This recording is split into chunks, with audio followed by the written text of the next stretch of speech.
corner, beginning of autumn. Give me death and give me life. Ooh.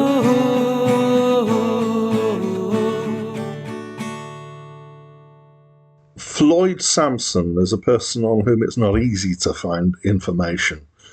As far as I know, he lives in San Angelo in the United States, and he owns Buffalo Print Records. He has released at least 4 albums under the name Floyd Samson.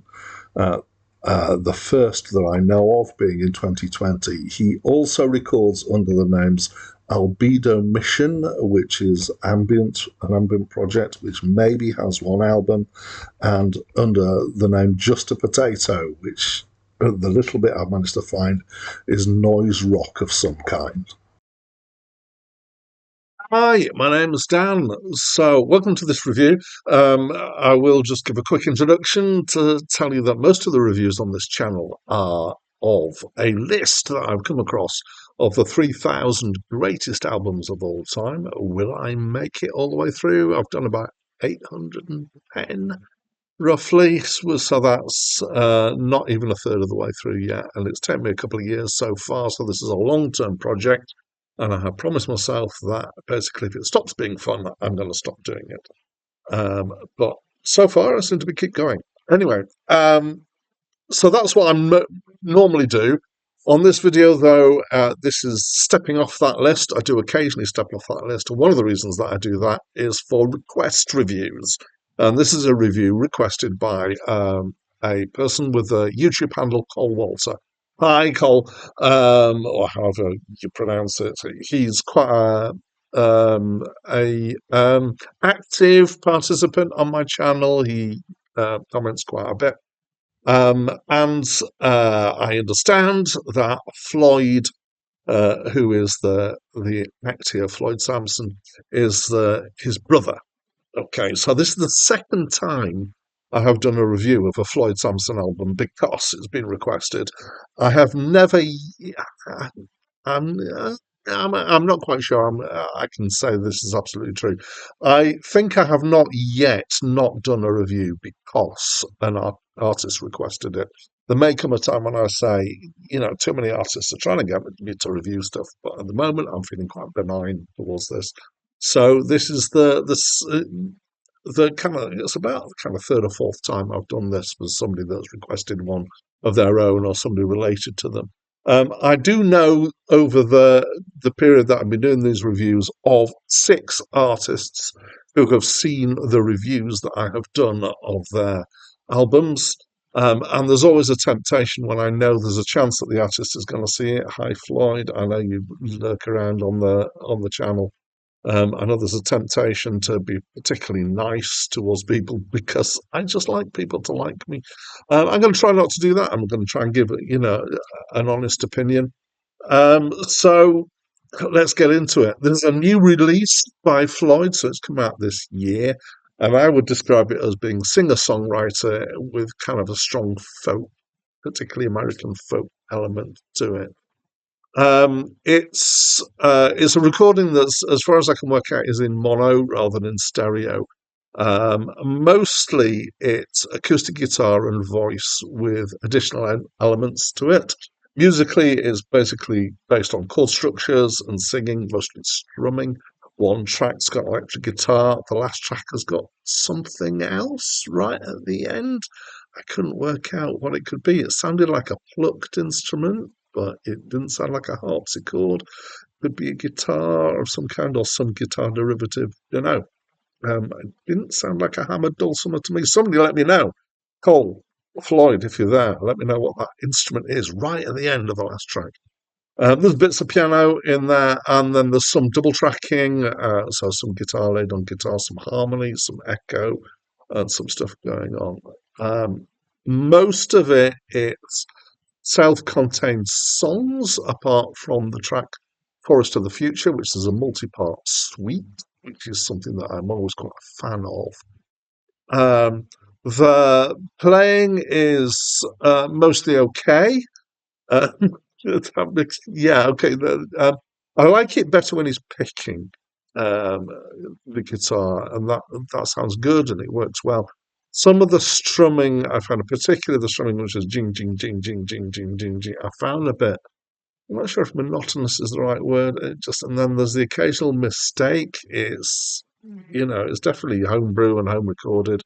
The worst track for that kind of style of strumming was on the Window, which is track 3, which is my least favorite track on the album. Singing's pretty good. He's got a clear voice and he can use it in different ways.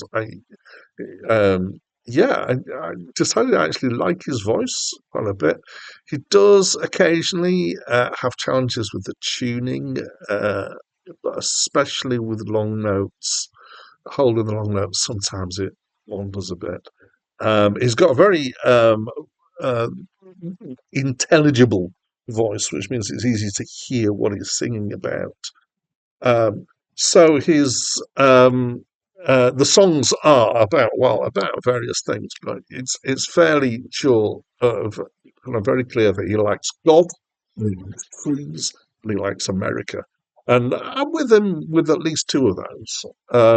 So his writing's a little bit quirky at times.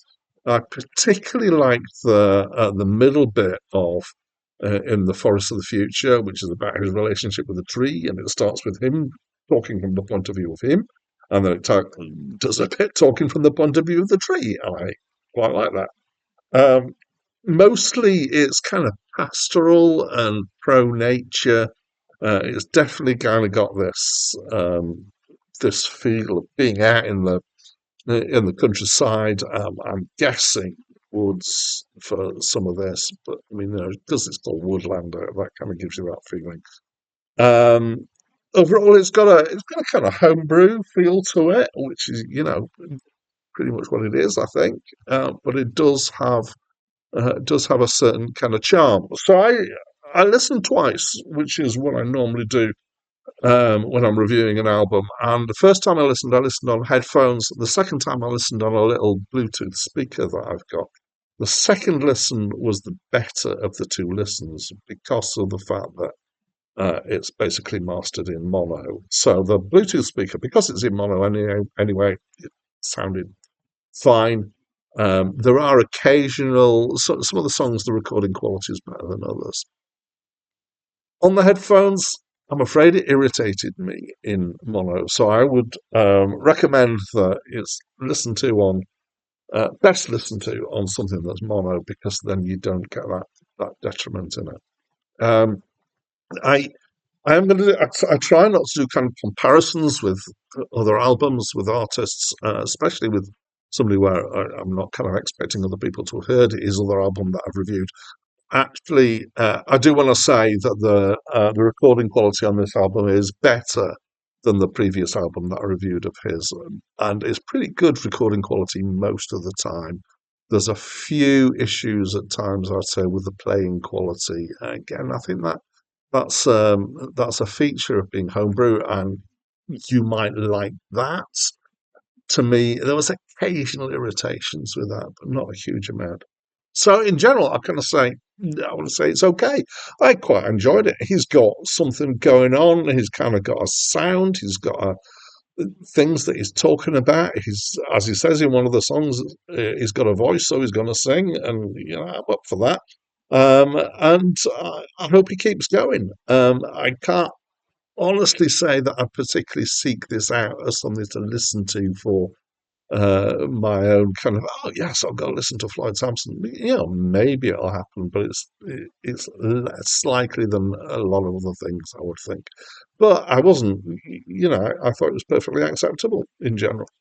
So that's what I think, guys. As always, I'd love to know any reactions you've got either to the review or, go and have a listen yourself. I think the chances are a lot of people seeing this haven't heard of Floyd Samson, haven't heard his stuff. And I guess this is why they're asking for a review is to get a bit of exposure. Go listen to it. If you think that you might like this kind of thing, then, go and have a listen. Then let me know what you think. Love to hear from you. So that's it from me for now. Glowing and sparkling are the trees from the early morning mist. mist and rain. Soil is darkening from the heavenly waters, pouring down again. Here